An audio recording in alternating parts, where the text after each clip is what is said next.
Mesdames et messieurs, bonjour et bienvenue dans cette première émission Droit dans les yeux où, avec mes invités, nous allons parler droit dans les yeux des sujets brûlants d'actualité, mais surtout ce qui les concerne. Qu'est-ce qu'ils pensent? Quels sont leurs points de vue? Dans cette émission, nous parlerons avec des gens des tous bords pour partager avec nous leur cœur, pour les regarder droit dans les yeux, pour nous dire ce qu'ils pensent de certains sujets et pour partager avec nous ce qui est important et pour eux et pour vous. Pour cette première émission, nous allons recevoir professeur Christian Kabange. Professeur Kabange, bonjour. Bonjour Marius. Vous êtes professeur de droit à l'université de Kinshasa et vous habitez maintenant d'une question brûlante d'actualité, la réforme constitutionnelle. Tout le monde en parle. On a eu l'occasion de parler de cette réforme justement avec vous sur le plateau de Choc d'idées, mais on n'a pas eu le temps de développer comme on voulait parce que je voulais vraiment vous avoir avec moi, rien que vous et moi, droit dans les yeux pour comprendre cette notion. Alors, d'abord, quelle est vraiment la différence en termes simples? Je sais que vous êtes professeur d'université. En termes simples, professeur, quelle est la différence entre la révision et le changement de la Constitution? Ben voilà, dans des termes très simples, la révision veut dire que on porte certaines modifications dans la Constitution sur des matières qui sont révisables, n'est-ce pas? Mais on reste dans la même Constitution, théoriquement. Le changement, théoriquement, je dis bien, ça veut dire que on passe d'une constitution à une autre. On va vers une nouvelle constitution. Mais évidemment, dans les explications que je vais donner, et il faudra peut-être expliquer ça mieux, il est possible d'avoir ce qu'on appelle un changement constitutionnel, qui est une expression un peu plus large que celle de changement de constitution. Il est possible d'avoir un changement de constitutionnel, même par le biais d'une révision. Ça, c'est peut-être lorsque je vais expliquer. Non, mais de manière simple. Donc, la révision, c'est la modification d'une constitution sur les matières qui sont révisables et conformément à la procédure que cette constitution a prévue elle-même. Le changement de constitution, c'est-à-dire qu'on quitte cette constitution pour aller vers une nouvelle constitution. Mais quand le président de la République parle des réformes constitutionnelles, de quel côté vous mettez cette définition? Est-ce qu'on peut considérer la révision comme une réforme ou plutôt le changement constitutionnel comme une réforme? Tout dépend de la conception que vous avez. Si vous allez dans une conception restreinte, la réforme ne concernerait que la révision. Mais si vous allez dans une conception large des réformes constitutionnelles, ça veut dire que vous embrassez tout ce qu'il y a autour des modifications constitutionnelles et là, vous allez intégrer autant la révision que le changement.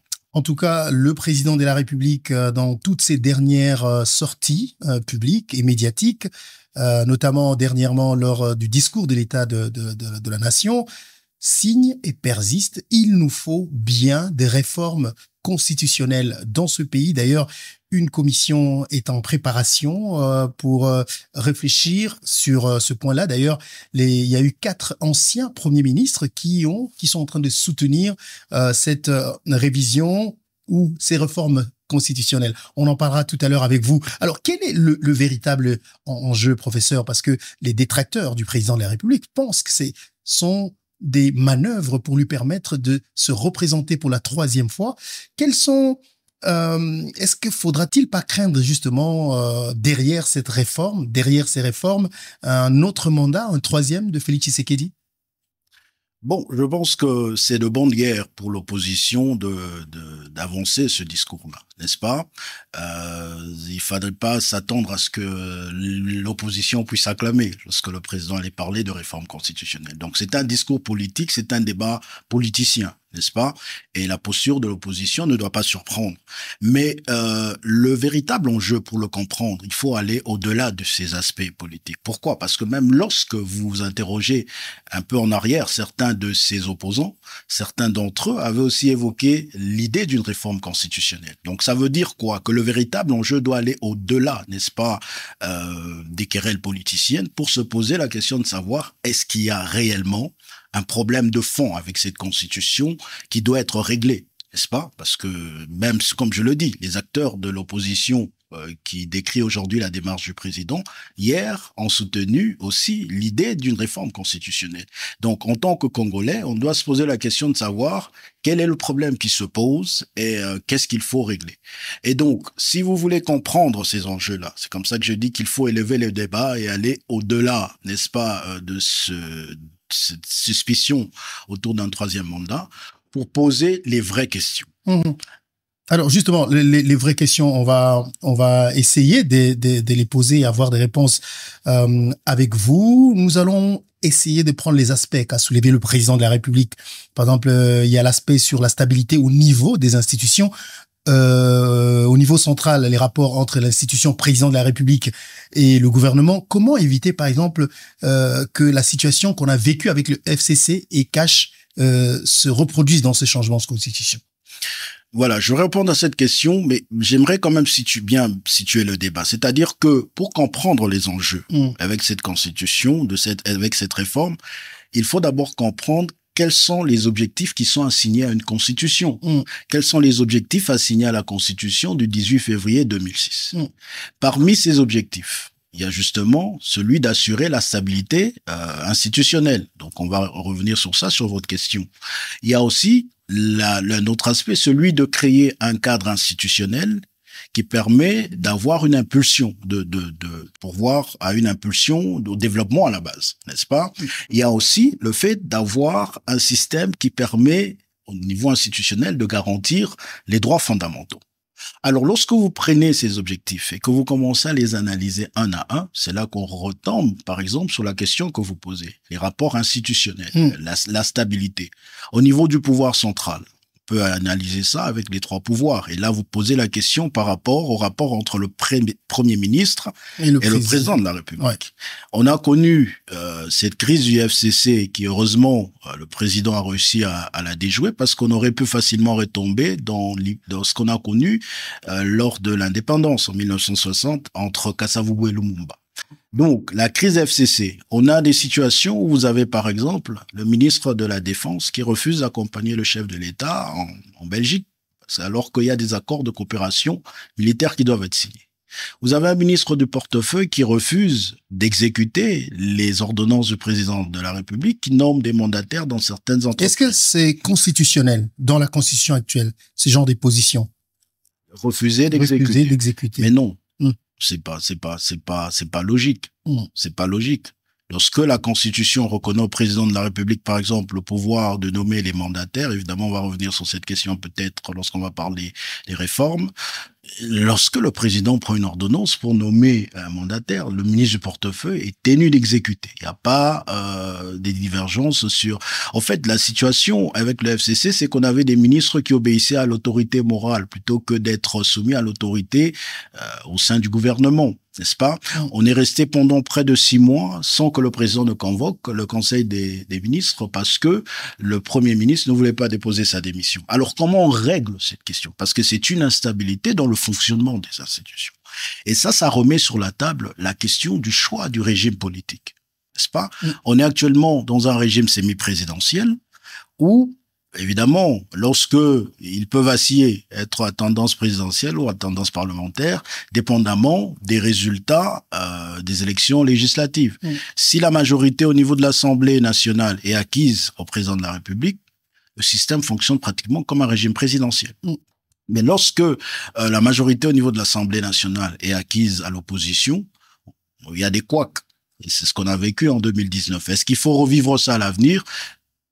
On doit réfléchir, n'est-ce pas? Est-ce qu'on veut rester dans un régime semi-présidentiel? Est-ce qu'on veut aller vers un régime parlementaire? Est-ce qu'on veut aller vers un régime présidentiel? On a le droit de réfléchir sur ça. On ne peut pas... Et pour ça, il faut une révision ou un changement de constitution? Pour le changement de régime? On peut faire un changement de régime avec une révision. On n'est pas obligé d'aller dans un changement forcément. Mais évidemment, comme je l'ai dit, le régime politique fait partie des options fondamentales d'une constitution.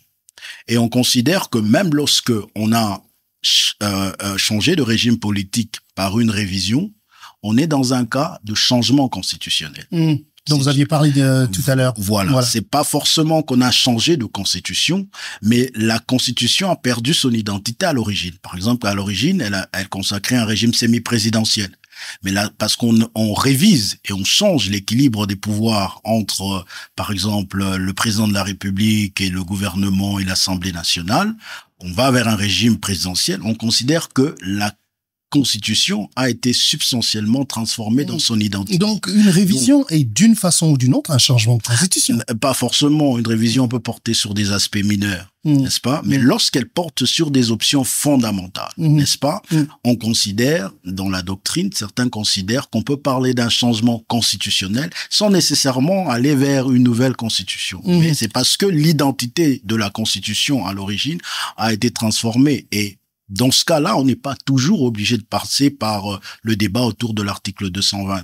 On en parlera tout à l'heure, justement, cet article 220. Alors, l'autre question, c'est la question de désignation du Premier ministre et de la formation du gouvernement. Est-ce qu'il se pose vraiment un problème de texte ou on peut dire que c'est simplement un caprice de nos politiciens?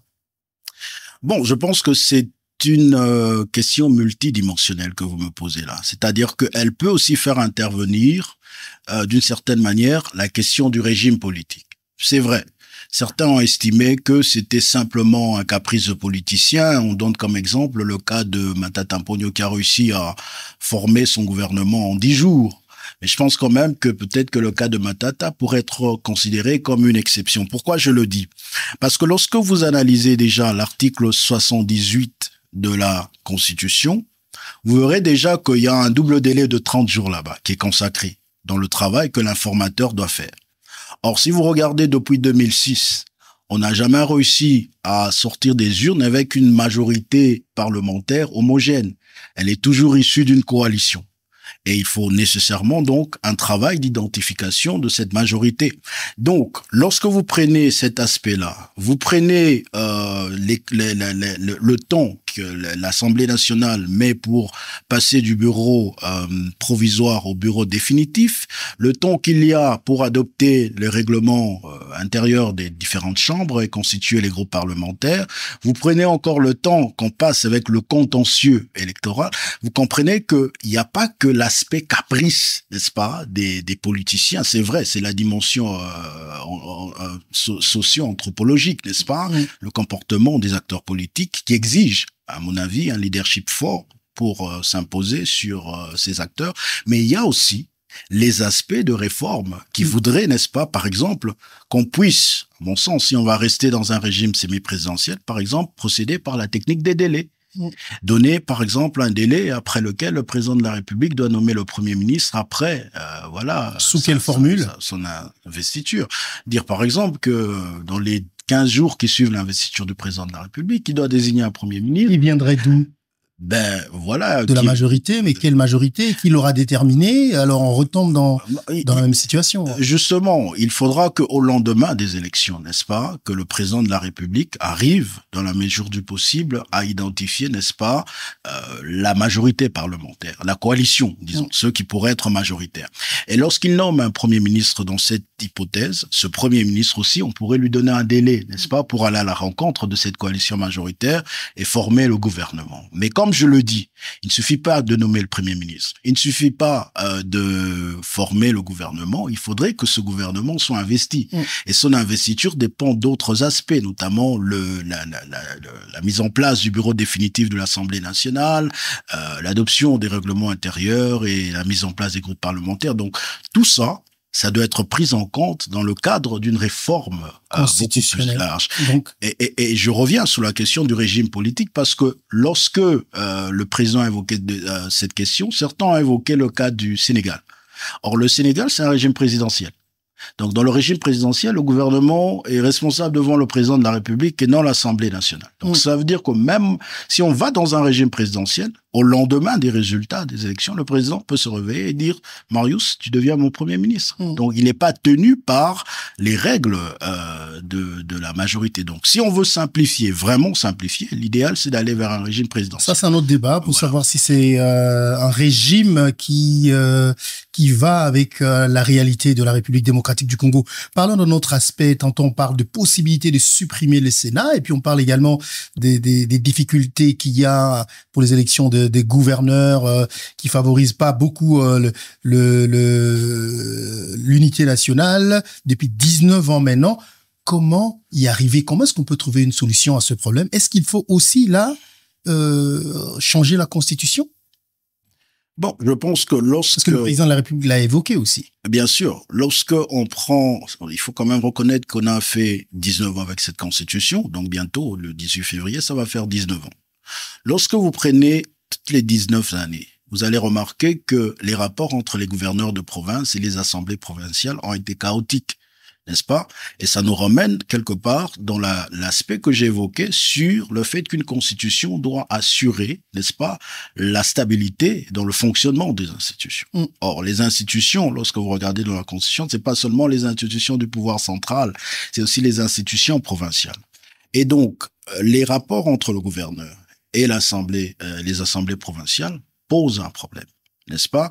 Le problème commence déjà par le mode de désignation des gouverneurs. Certaines personnes veulent négliger cet aspect, mais ce qu'il faut savoir, c'est que le mode de désignation des gouverneurs détermine l'équilibre, les rapports en termes d'équilibre et des contrepoids qui va exister entre le gouverneur et l'assemblée provinciale. Dans le système actuel, on est dans un système où le gouverneur est élu par les députés provinciaux. Ce système a consacré à faciliter une corruption à ciel ouvert. Donc, on ne va pas nous demander, en tant que Congolais, de continuer avec ce système simplement parce qu'on ne veut pas réfléchir. Et donc, sur cette question, par exemple, on a le choix. On peut choisir, par exemple, d'aller vers un régime d'élection au suffrage direct. C'est-à-dire que la population de la province peut directement élire le gouverneur. Oui. Mais il y a une nuance avec ça. Lorsque le gouverneur est désormais élu par la population et non plus indirectement par les députés provinciaux, ça veut dire que autant les députés provinciaux sont élus par la population, autant le gouverneur est directement élu par la population. Sur le plan de l'équilibre de pouvoir, il y a une conséquence. Ça veut dire que, un peu comme dans un régime présidentiel au niveau national, le gouverneur, en principe, ne peut plus engager sa responsabilité politique devant l'Assemblée provinciale. L'Assemblée provinciale. Ouais. Donc, si on fait ce choix-là, il faut être conséquent et réfléchir sur comment est-ce que le contrôle, n'est-ce pas, va continuer à être effectué au niveau de la province. Évidemment, il y a la possibilité d'une mise en accusation sur les aspects des infractions pénales, n'est-ce pas, des infractions comme la haute trahison sur le plan pénal. Voilà ce que j'allais dire. Alors, la deuxième possibilité, c'est d'avoir un régime de nomination. Le régime de nomination, lorsqu'on l'évoque, évidemment, il y en a qui sont favorables, qui veulent qu'on reparte vers ce qu'on a vécu avec le président Mobutu, qui avait la possibilité de nommer des non-originaires, ce qui est une belle expérience. Garantir l'unité nationale. Voilà, ce qui est une belle expérience. Mais en même temps, il y en a qui expriment cette crainte que le président de la République puisse récupérer tous les pouvoirs et nommer de manière discrétionnaire, n'est-ce pas, qu'il veut à la tête des provinces, en violation de la règle de représentativité. Mais comment ça marche dans d'autres pays? Les États-Unis, par exemple, les gouverneurs sont élus. Oui, voilà. Donc, les États-Unis, par exemple, c'est le premier exemple que j'ai donné où le gouverneur peut être directement élu par la population. Oui. Mais si vous allez chez les voisins américains, chez les Canadiens, vous avez des cas où, évidemment, là-bas, c'est pas des premiers ministres, mais c'est pas des gouverneurs, mais on parle du lieutenant-gouverneur et puis du premier ministre provincial, qui, eux, sont nommés. Donc, c'est un exemple palpable, encore que j'insiste sur le fait que le Canada est un État fédéral.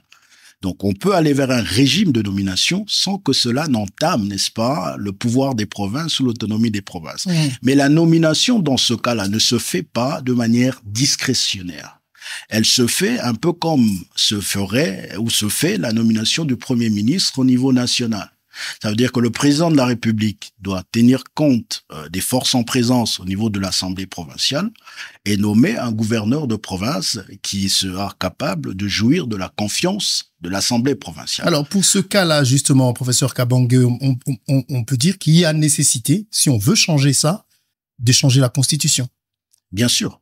Il faut aller vers une réforme, il faut changer le mode de désignation. Là, c'est pas une révision, là, ça va être carrément changer une constitution. C'est une réforme, c'est une révision. On peut juste faire une révision. Évidemment, sur la question, par exemple, de la forme de l'État, là, il faut nuancer les choses. Selon que l'on choisit d'aller vers un État fédéral et de donner plus de pouvoir aux provinces, ce qui ne poserait aucun problème à l'alinéa 2 de l'article 220.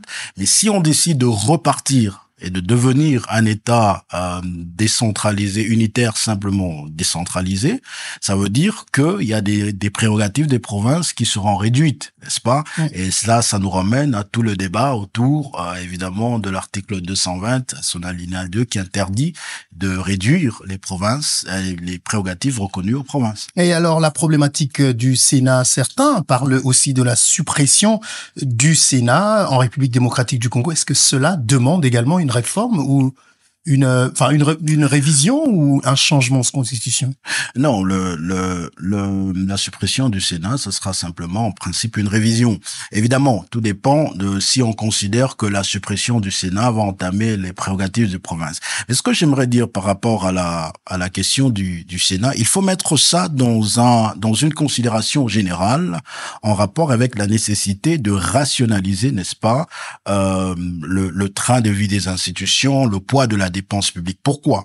Parce que lorsque vous allez, par exemple, sur la question, de la retenue à la source avec la forme de l'État actuelle qui est une forme de régionalisme, lorsque vous vous posez la question de savoir pourquoi est-ce que la retenue à la source n'a pas marché pendant 19 ans. Ça fait quand même 19 ans, n'est-ce pas, qu'on a ça dans la Constitution, mais qu'on n'arrive pas à appliquer. Il y a deux facteurs qui entrent en jeu. Le premier facteur, c'est que le poids de la dépense publique crée une compétition entre les institutions du pouvoir central et les institutions provinciales. Et donc, les revenus, les recettes nationales, il y a comme une concurrence entre les dépenses au niveau central et les dépenses provinciales.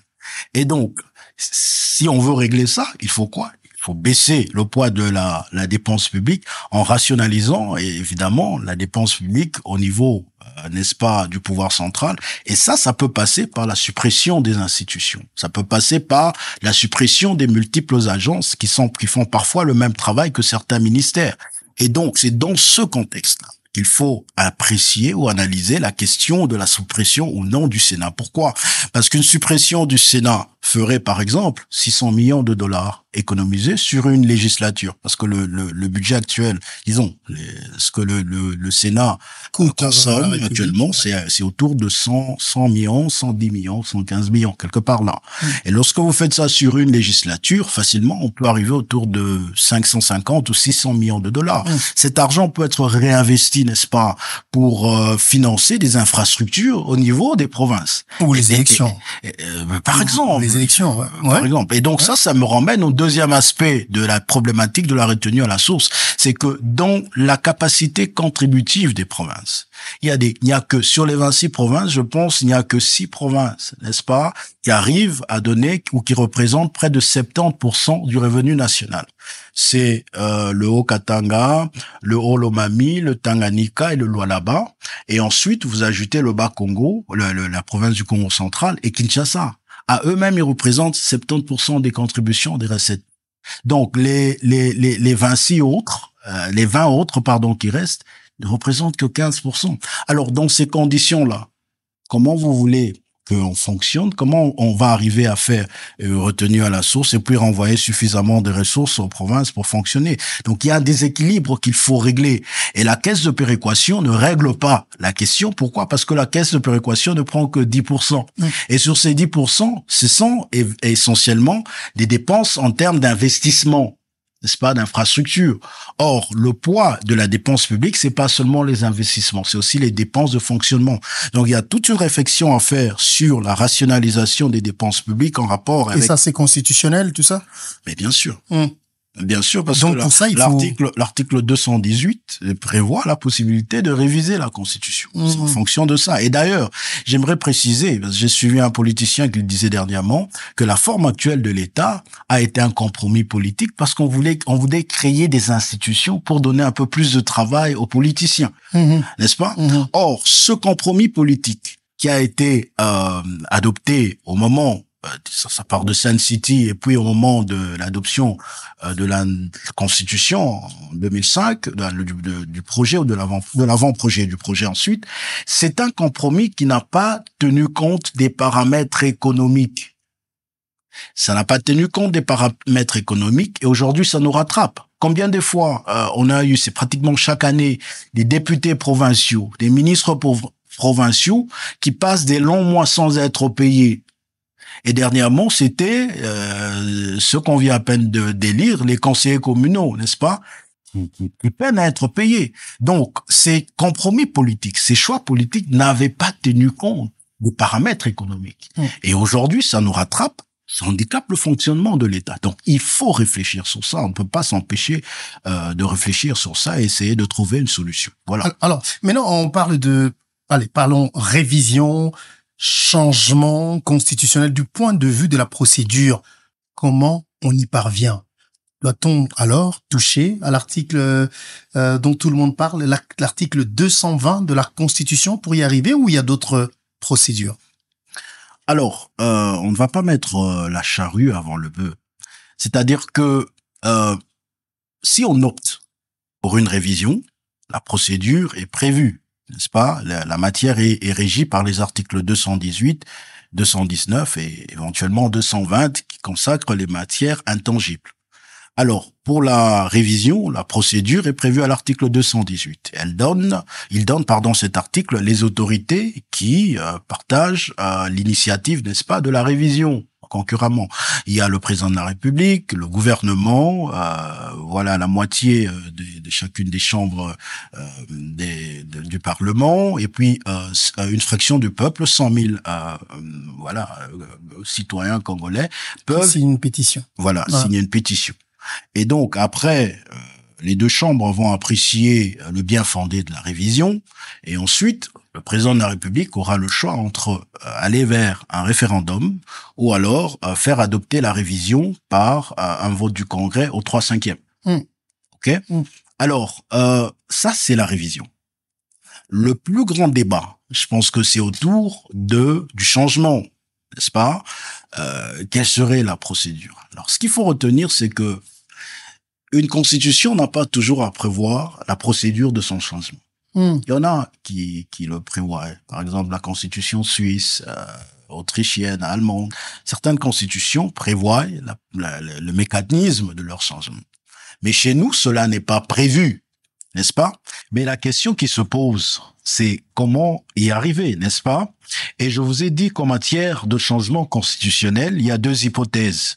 La première hypothèse, la plus simple, c'est que lorsque, par exemple, au cours d'une révision, on change les options fondamentales d'une constitution et au point que cela altère l'identité de la constitution, certains auteurs estiment qu'il y a changement constitutionnel. C'est-à-dire, par exemple, on change le régime politique, on change la forme de l'État ou bien le mode de participation des citoyens. Pour certains auteurs, ils estiment que c'est un changement constitutionnel. Mais l'hypothèse d'un changement de constitution, comment on arrive? Évidemment, la question c'est comment est-ce que on met en action le pouvoir constituant originaire? Le pouvoir constituant originaire, c'est celui qui établit une nouvelle constitution. Alors, le mécanisme pour y arriver, évidemment, il faut peut-être expliquer que le pouvoir constituant originaire est en dehors de la Constitution, il n'est pas encadré par le droit, mais est-ce qu'il existe des mécanismes constitutionnels qui permettent au président de la République d'activer le pouvoir constituant originaire et de permettre au peuple de s'exprimer sur un nouveau projet de constitution? Là, j'estime, pour ma part, qu'il faut faire une lecture combinée des articles 69 et de l'article 5. Dans l'article 69, le président de la République a des attributions spéciales. Il est représentant de la nation, donc il peut parler au nom du peuple. Ensuite, il est l'arbitre. Ce rôle d'arbitre lui permet d'être au-dessus des contingences politiques, n'est-ce pas? Et en cas de crise profonde, il peut repartir vers le peuple pour lui poser la question de savoir qu'est-ce qu'il pense en tant que souverain. Et ça nous ramène à l'article 5, qui nous ramène à ce référendum constituant qui va permettre au peuple de déterminer s'il acceptait, n'est-ce pas, la proposition qui lui est faite par le président de la République ou pas, n'est-ce pas? Donc, je pense qu'il faut peut-être lire ces deux dispositions pour comprendre, n'est-ce pas, par quel mécanisme le président de la République peut activer le pouvoir constituant originaire, et c'est le peuple qui est souverain qui va décider en dernier ressort s'il veut adopter ce nouveau projet ou pas. Bon, l'article 69 dit ceci, et ça c'est très intéressant. Le président de la République est le chef de l'État, il représente la nation et est le symbole de l'unité nationale. Et il veille au respect de la Constitution. Très intéressant. Oui. N'est-ce pas? Oui. Mais alors, la démarche que je vous explique, elle est issue d'une lecture combinée des articles 69 et de l'article 5, n'est-ce pas? Et donc, en temps normal, si vous lisez, est-ce que vous pouvez me lire l'alinéa 2 de l'article 5? L'alinéa 2, d'ailleurs, détermine cet article 69 parce que je l'ai pas fini, Voilà. qui dit, il assure par son arbitrage le fonctionnement régulier des pouvoirs publics et des institutions ainsi que de la continuité de l'État. Il est le garant de l'indépendance nationale et l'intégrité du territoire, de la souveraineté nationale et du respect des traités et accords internationaux. Voilà, donc c'est l'alinéa 3 qui m'intéresse aussi, qui institue le chef de l'État comme, est-ce que tu peux relire? Je suis passé. Voilà, il est le garant de la nation. Il est l'arbitre. Et l'arbitre est au-dessus, en quelque sorte, du jeu, n'est-ce pas? Et en tant que tel, il peut repartir vers le peuple pour lui dire, ben voilà le problème. Ça et ça, dans le fonctionnement des institutions, ça ne marche pas. Alors, comment on règle le problème? Nous, voilà, on a réfléchi avec certains au cadre de la République, des experts et tout. Voilà ce qu'on propose comme solution. Et le peuple va se prononcer sur base de ce qui est prévu à l'article 5 par voie de référendum. Il va dire oui, on peut y aller. Non, on reste dans l'ordre constitutionnel, on laisse les choses comme ça. Donc, c'est aussi simple que ça. Donc, c'est que le président de la République est en train de faire ou dire par rapport à la Constitution, il est dans ses prérogatives présidentielles de faire ce qu'il fait. Bien sûr. Et qu'il est de droit aussi pour l'opposition de soupçonner qu'il y a des idées derrière la tête. Tout à fait. Et j'ajouterais même que la question du changement, c'est pas qu'un débat de juristes. C'est surtout une question beaucoup plus éminemment politique. Ça veut dire qu'il faut réussir à créer un consensus, n'est-ce pas, national, un consensus dans la classe politique pour vraiment convaincre et arriver à comprendre qu'on a vraiment besoin d'aller vers un changement. Mais comme je l'ai dit, à ce niveau, il faut pas mettre la charrue avant le bœuf. C'est très tôt de dire qu'on va nécessairement aller vers un changement. Vous savez, le débat sur les réformes constitutionnelles partout au monde oppose les conservateurs et les progressistes. Les conservateurs, c'est ce qu'ils vous disent, non, il faut rester là, on ne veut pas changer, on laisse ça comme ça, même lorsqu'ils reconnaissent qu'il y a des problèmes, n'est-ce pas? Mais les progressistes, ici, dans le débat au Congo, vous avez deux groupes. Il y en a qui disent, il faut changer, mais on se limite à la révision. D'autres disent non, il faut aller jusqu'au changement.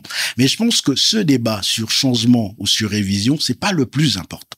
Le plus important, c'est de déterminer quel est le problème qui se pose.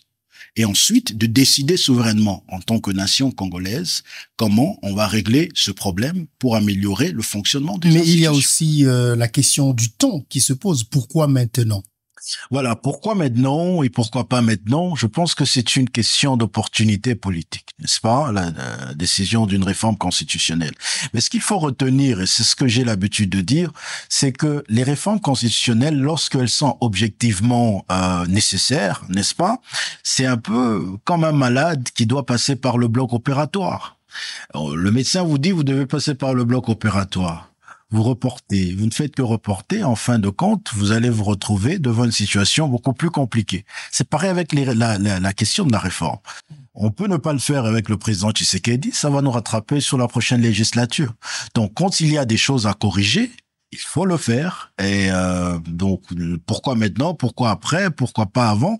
C'est une question d'opportunité politique, mais lorsque c'est nécessaire, tôt ou tard, on se trouve confronté à ce besoin et il faut régler les problèmes qui se posent. Voilà. D'autres personnes se posent la question quand on voit la situation actuelle à l'Est, l'instabilité à l'Est de la République démocratique du Congo, la guerre à l'Est de la République démocratique du Congo. Beaucoup de gens se posent la question du lien qu'il y a entre ces réformes constitutionnelles et la situation à l'Est. Est-ce qu'il y a un besoin imminent pour répondre à ce qui se passe à l'Est? Bon, je ne pense pas que la réforme constitutionnelle doit être simplement limitée à la question de l'Est. C'est à une question générale. Et vous savez que la Constitution, c'est elle, la loi fondamentale, qui détermine le fonctionnement des institutions. Lorsqu'on parle des fonctionnements des institutions, c'est toutes les institutions de la République. Et lorsque les institutions de la République fonctionnent correctement, c'est tout à fait naturel qu'on arrive à avoir une armée plus efficace et plus engagée. Par exemple, si on prend la question de la nationalité, puisqu'il faudrait en parler maintenant. La question de la nationalité a été un piège pour nous. Vous le savez. parce que notre armée a été infiltrée et affaiblie à travers les opérations qu'on a appelées le brassage, le mixage et tout le reste, avec des individus qui sont congolais le matin, mais qui sont rwandais le soir. N'est-ce pas? Et donc, lorsqu'on parle des réformes constitutionnelles et des conditions pour accéder, n'est-ce pas, à certaines institutions du pays, ce sont des questions essentielles en rapport avec la sûreté de l'État. Et lorsque vous parlez de la sûreté de l'État, d'une manière ou d'une autre, ça a un rapport avec les questions de sécurité et donc avec la question de l'Est. Donc, il n'y a pas forcément à dire que la réforme se limite sur la question de l'Est, mais ce sont des questions qui rentrent aussi dans le cadre d'améliorer le fonctionnement des institutions et la question de la sûreté de l'État. Voilà. On va justement finir cette problématique ou ce sujet du changement ou révision de la Constitution avec, certains parlent de fraude de la Constitution en cas de changement. Vous nous expliquez le concept? Ben alors, je pense que là où il y a une démarche un peu malhonnête, c'est que ceux qui parlent de fraude à la Constitution devraient d'abord commencer par expliquer aux Congolais c'est quoi la fraude à la Constitution. Alors, dites-nous, prof. On parle de fraude à la Constitution lorsqu'on va dans une réforme constitutionnelle, que ce soit la révision ou un changement de Constitution, dans le but ultime de renverser les fondements démocratiques de l'ordre constitutionnel en vigueur. Quels sont les fondements démocratiques de l'ordre constitutionnel en vigueur? Vous les trouvez à l'alinéa 1er de l'article 220 ou au point 4 de l'exposé des motifs. C'est la forme républicaine de l'État, c'est le principe du suffrage universel, c'est la forme représentative du gouvernement, c'est le nombre et la durée des mandats présidentiels, c'est l'indépendance de la justice, c'est aussi la liberté, le multipartisme et puis la liberté, tu as déjà expliqué ça. Voilà, oui. Syndicale. Oui. Donc, c'est seulement lorsque on va dans une révision, dans le but de renverser ces fondements démocratiques, qu'on peut parler d'une fraude constitutionnelle. Mais il n'y a pas on peut aller dans une révision et même procéder à un changement de constitution sans forcément remettre en question ces fondements démocratiques. Et s'il faut changer, par exemple, le nombre d'années, d'années d'une mandature, par exemple, de 5, 7, 9 ans, ça, c'est pas une fraude? Bon, alors, je vais revenir sur ça, mais peut-être question de dire qu'il faudrait pas à ce stade, justement, mettre la charrue avant le bœuf. Il faut attendre, par exemple, que la commission que le président va mettre en place puisse travailler, faire des propositions, et c'est à ce moment-là qu'on pourra juger, apprécier et dire non, mais là, vous voulez frauder, là, vous voulez tricher, ou sinon, on va dire là, c'est correct. Parce que c'est pas toute révision qui conduit forcément à un troisième mandat. La question de la nationalité ne va pas forcément conduire à un autre mandat, par exemple. Mais on peut réviser pour aller vers la double nationalité, pourquoi pas. Alors, sur la durée du mandat, j'aimerais qu'on me suive très bien. La durée du mandat peut être modifiée en fonction des paramètres économiques. Par exemple, on peut estimer que ça coûte très cher à l'État d'organiser les élections tous les 5 ans. On peut vouloir aller, par exemple, vers 6 ans, 7 ans, 9 ans, je sais pas, il y a eu tellement de propositions. Si c'est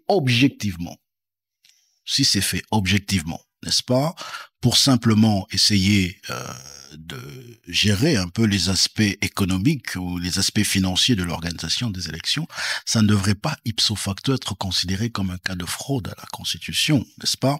Le plus important, et ça c'est même ce qui découle de la charte africaine sur la démocratie de l'Union africaine, c'est qu'il ne faudrait pas supprimer la limitation des mandats. Il y a eu, je pense, au Bénin, où il y a un pays africain qui a voulu aller dans le sens des réformes constitutionnelles, mais l'objectif était de supprimer la limitation des mandats. Et ça, c'est au niveau, n'est-ce pas, du nombre des mandats. Et c'est l'aspect le plus important dans l'alternance démocratique. Mais pour ce qui est de la durée, tant que cela est fait objectivement, je dis bien, pour des motifs économiques, pour des motifs financiers, on ne devrait pas conclure qu'il y a forcément un cas de fraude. Et d'ailleurs, même si c'est vrai que ça pourrait ramener le compteur à zéro, toujours mettre une clause dans la Constitution qui interdit aux présidents qui ont déjà exercé de revenir. Donc, le débat, il faut avoir l'esprit ouvert. Il faut avoir l'esprit ouvert et avoir à l'esprit que le plus important, c'est de trouver des solutions aux problèmes qui se posent dans le fonctionnement de nos institutions et non pas rester dans ce débat de bas étage pour toujours dire dès qu'on évoque une réforme constitutionnelle, là on veut se pérenniser au pouvoir. Voilà. Est-ce que là c'est le juriste qui parle, vous êtes professeur à l'université, ou c'est plutôt le soutien du président de la République qui parle? Je parle en ma double casquette de professeur d'université, mais aussi de citoyen congolais. Je suis citoyen congolais et les questions, l'avenir qui touchent à l'avenir de ce pays m'intéressent. J'ai une opinion que peut-être d'autres ne partagent pas, mais je suis convaincu que le plus important pour les Congolais, c'est de trouver des solutions aux problèmes qui se posent et non pas perdre le temps sur des débats de personnes. Alors, professeur Kabangé, bientôt le président de la République va mettre en place justement cette commission pour réfléchir sur les réformes constitutionnelles. Accepteriez-vous de faire partie de cette commission? Pourquoi pas? Je vous ai dit que je suis citoyen congolais et donc c'est une question qui intéresse l'avenir du pays. Pourquoi pas? Voilà, merci beaucoup, professeur Kabangé, d'avoir accepté de répondre à nos questions dans cette première émission Droit dans les yeux. On se regarde dans les yeux, on se dit la vérité. J'espère encore vous revoir sur d'autres sujets sur lesquels nous allons parler des sujets d'actualité. Je pense que je vais vous donner 2 ou 3 numéros sur lesquels on va parler de ces questions d'actualité dans nos prochaines émissions. Merci énormément d'avoir accepté d'être avec nous. Je rappelle que vous êtes professeur de droit à l'université de Kinshasa. Merci, professeur. Merci.